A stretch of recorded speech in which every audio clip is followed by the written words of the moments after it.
राधानगरी तालुक्यातील खिंडी भरवडे इथल्या खिंडीचा माळ म्हणून ओळखल्या जाणाऱ्या शिवारामध्ये शेतकरी आणि काही प्रवाशांना बिबट्या सदृश्य प्राण्याचं दर्शन झालंय। शेतकऱ्यांमधून तो बिबट्या असल्याचा दावा करण्यात येतोय। आधीच गवारेड्यानं शेती करणं मुश्किल करून ठेवलंय, त्यातच आता बिबट्याचा त्रास सुरू झाल्यामुळं सांगा आम्ही कसं जगायचं अशी आर्त हाक शेतकऱ्यांकडून आळवली जातेय। आमच्या तालुक्यामध्ये फक्त वन्य प्राण्यांनीच राहायचं का असा सवाल शेतकरी करतायत।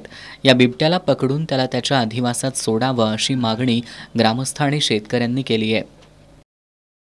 11:30 वाजता बिबट्या इथून या रस्त्यावरून पलीकडे पास झाला।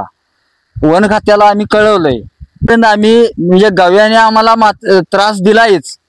आता या बिबट्यांच्यामुळे म्हणजे शेतात यायचं काय नाही, लोकांनी आता अशी योजना आखली की ही शेती सोडायची असा विषय झालाय। तरी वन खात्यानं याच्यावर गांभीर्याने दखल घ्यावी। प्रादेशिक वन विभागाला याबाबत माहिती मिळताच वनपाल जितेंद्र साबळे यांच्यासह रेस्क्यू टीमच्या पथकानं गावाला भेट देत पायाचे ठसे घेतले।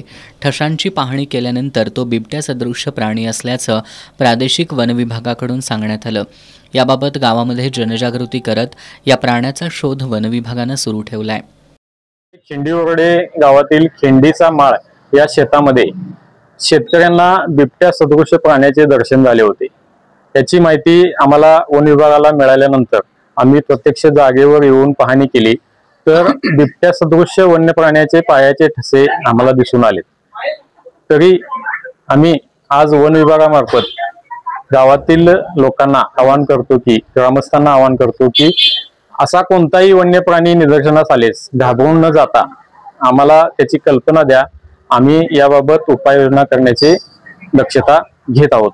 तर शेतामध्ये जात असताना थोडीशी खबरदारी घेऊन जावी। तरी आपली पाळीव जनावरे जी आहेत, शेळ्या मेंढ्या तसेच पाळीव आपली कुत्री यांच्याबाबत दक्षता घेण्यात यावी।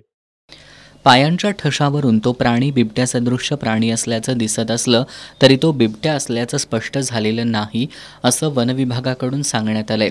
शेतकऱ्यांनी शेतामध्ये जाताना योग्य ती खबरदारी घेण्याचं आवाहन करण्यात आलंय।